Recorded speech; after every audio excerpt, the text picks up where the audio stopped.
Nuestro país entró en una vorágine de lucha de clases sociales a partir del estallido social del 18 de octubre del 2019. La ola que produjo ese estallido revolvió toda la vida social y política, marcando un antes y un después en la vida de todo el país.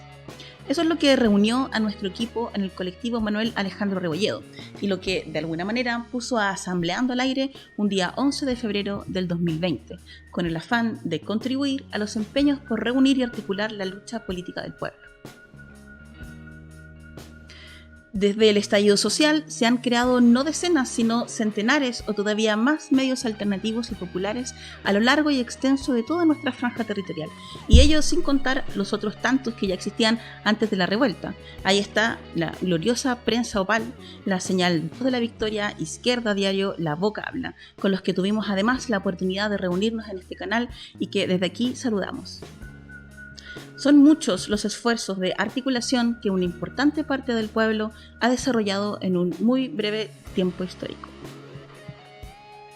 La Revuelta Popular de Chile nace de un periodo que conocemos como el neoliberal, forjado con la dictadura del general Augusto Pinochet, proyecto compartido por la oligarquía chilena y, por supuesto, el imperialismo yanqui.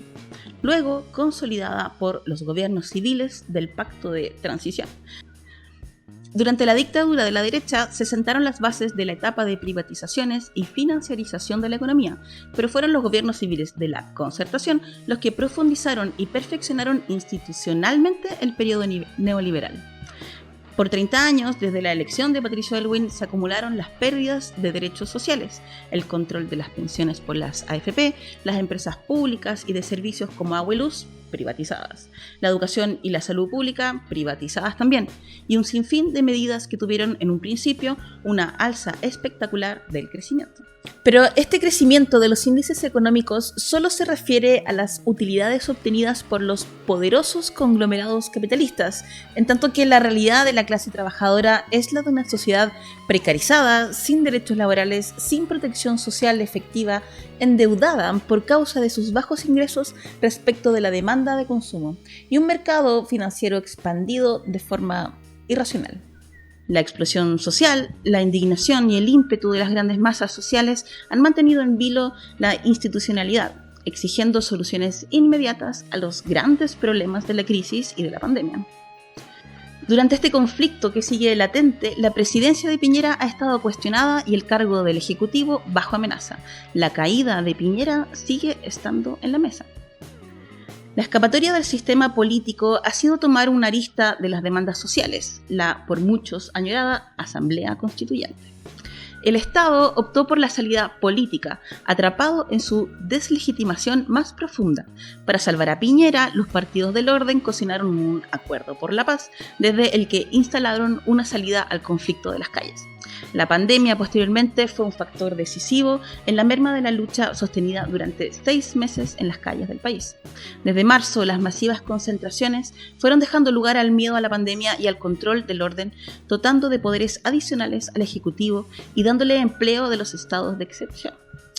Pero el plebiscito de octubre del 2020 y las elecciones de convencionistas constitucionales el 15 y 16 de mayo del 2021 marcaron un nuevo escenario político que descompone los mecanismos implementados en el acuerdo de los partidos y que, sobre todo, pone en discusión la legitimidad del sistema político para determinar los marcos del mecanismo de salida al conflicto social, la Convención Constitucional.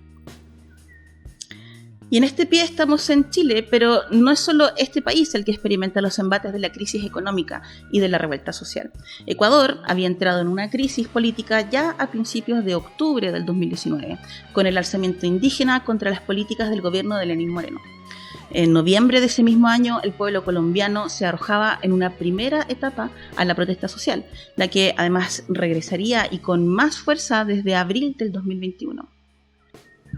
Grandes manifestaciones populares se libraron en Haití, las que han estallado en varios momentos desde mucho antes de octubre del 2019 y luego varias veces hasta abril pasado. Tema aparte, pero acaso también interesante de mencionar, es la crisis política de Estados Unidos, en la que un Trump derrotado daba fuero al alzamiento de los más conservadores y nacionalistas de sus seguidores en un ataque al mismísimo Congreso de la Nación. ¿Qué es lo que ha motivado estas revueltas y manifestaciones sociales con características de desobediencia civil en los diferentes países de nuestro continente? ¿Será la crisis económica? ¿Será el agotamiento del neoliberalismo? ¿O el apremio de la crisis sanitaria en un mundo con sistemas de salud incapaces y con estados que no entregan garantías mínimas a sus sociedades? ¿Acaso será el odioso sistema político autoritario, dominado por alguna camarilla de partidos alineados bajo el mismo signo de intereses de clase? ¿Será que urge una refundación y reorganización institucional del Estado, un proceso popular y soberano de asambleas constituyentes que den lugar a la participación efectiva de la sociedad civil?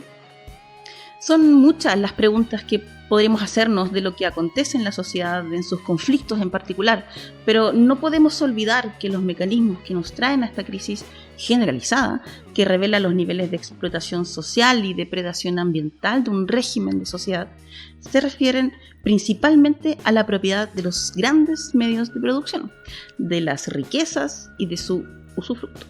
Y si es el capitalismo en su fase financiera que llega a su término, que avanza por su propia lógica de acumulación irracional a hacer imposible el sostén de esa misma ganancia, entrando en un ciclo de descomposición, de agotamiento, lo que resiste con todo su aparato de control, que es el Estado, hasta convertir la caldera social en un estallido fuera de control. Intrigados por todo esto, el equipo de Asambleando no podía dejar pasar esta nueva temporada y su primer capítulo para dedicarlo a este tema, deseosos de buscar las proyecciones de nuestras luchas nacionales y establecer los vínculos que existen de hecho entre las luchas populares del continente, conversando con sus protagonistas, los activistas y militantes de las causas populares de diferentes países. Aquí quedamos y con mucho entusiasmo les dejamos invitados al programa América es Revuelta.